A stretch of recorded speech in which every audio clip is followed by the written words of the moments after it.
Otro hombre que resalta en el Renacimiento es Galileo Galilei, un físico matemático astrónomo que se relacionó mucho con la revolución científica. Es considerado uno de los padres de la ciencia moderna gracias a su papel en el desarrollo de la revolución científica y en el de la implementación del método científico. Cuando tenía 17 años, ingresó a la universidad de su ciudad natal para cursar medicina.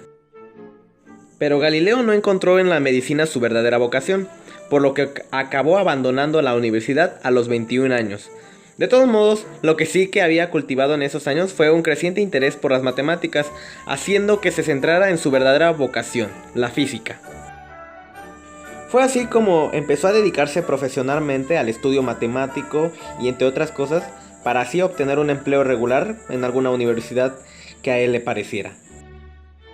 Durante esta trayectoria criticó, o podemos decirlo así, las explicaciones aristotélicas de la caída de los cuerpos y del movimiento de los proyectiles. Recordemos de la teoría de Aristóteles que afirmaba que los cuerpos más pesados caían más rápido. Por ejemplo, una bola de metal caía más rápido que una bola hecha por papel. Pero Galileo logró refutarla al lanzar a objetos de distintos pesos desde la parte más alta de la torre de Pisa. Con esto comprobó que ambos cuerpos llegaban al suelo al mismo peso y demostró la falsedad del concepto de Aristóteles.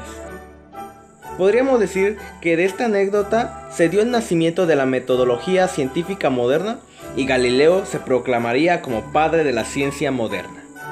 Años más tarde, Galileo conoció la existencia del anteojo, que se utilizaba en algunos países como Francia, y en base a él construyó un instrumento más potente con el que se podía apreciar los cuerpos celestes. Y creo yo que con mucha alegría descubrió la existencia de los 4 satélites de Júpiter, y con esto confirmó que nuestra cosmología es heliocéntrica. Estos descubrimientos despertaron el asombro de muchos científicos, pero también de una forma peligrosa por parte del sector religioso. Debemos recordar que aunque el movimiento del Renacimiento comenzó, la Iglesia aún tenía mucho poder. Es por eso que en 1616 la Inquisición prohibió a Galileo defender, divulgar, enseñar y sostener la teoría heliocéntrica. Pero bueno, podremos decir que Galileo fue un poco terco, continuó con sus investigaciones y siguió desarrollando sus estudios y publicando sus obras.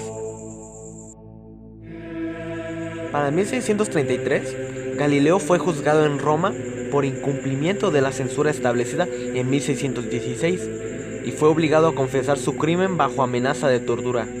Y bueno, posteriormente tuvo que ser obligado a negar la teoría heliocéntrica. Después de renunciar a sus ideas en un juicio ante la Santa Inquisición, pronunció la famosa frase que dice: "Y sin embargo se mueve". Vaya que Galileo sí tenía valor. Después de rechazar sus ideas, la condena fue reducida a un arresto domiciliario, el cual duró desde 1633 a 1638, año en el que se quedó ciego y le fue permitido trasladarse a un domicilio que tenía cerca del mar.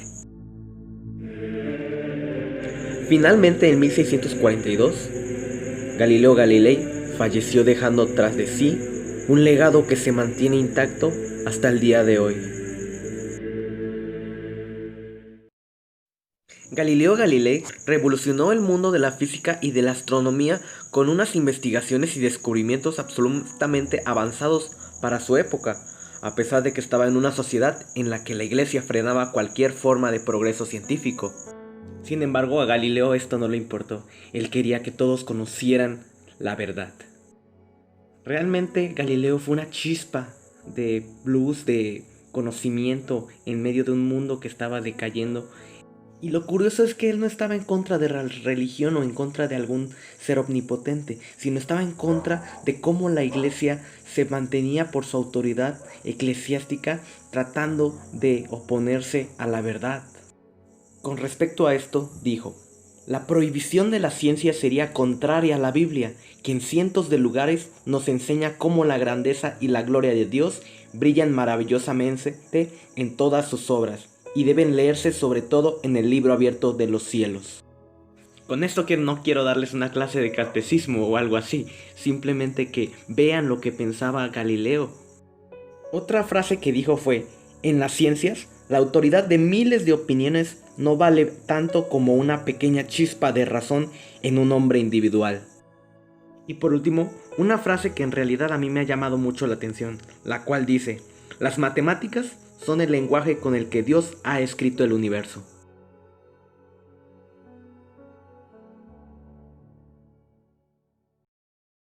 Otro hombre que es figura clave en la revolución científica fue Johannes Kepler. Fue un astrónomo y matemático alemán conocido fundamentalmente por sus leyes sobre el movimiento de los planetas en su órbita alrededor del Sol. Él se apoyó en las ideas de Copérnico y en las observaciones para publicar el conjunto de leyes que formarían parte de la astronomía y la física moderna. A estas se les conoce como las leyes de Kepler. La primera ley dicta que todos los planetas se desplazan alrededor del Sol describiendo órbitas elípticas. El Sol se encuentra en uno de los focos de la elipse.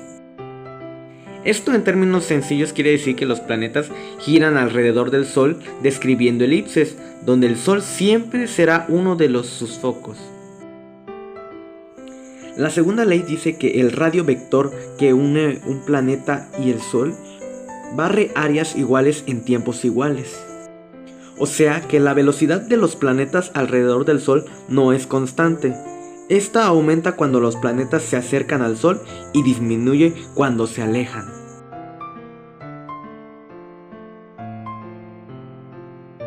La tercera ley dice: para cualquier planeta, el cuadrado de su periodo orbital es directamente proporcional al cubo de la longitud del semieje mayor de su órbita elíptica.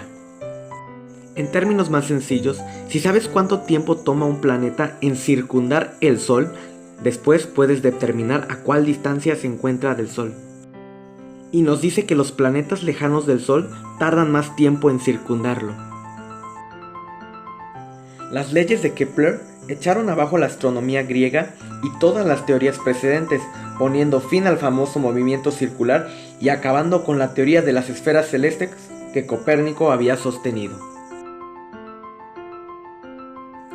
El uso extenso y exitoso de Kepler que hacía de las matemáticas hacía que su obra pareciera moderna, pero en realidad estamos tratando con un filósofo, podríamos decirlo así, natural cristiano, para quien el entendimiento de la naturaleza del universo incluía entender la naturaleza de su creador.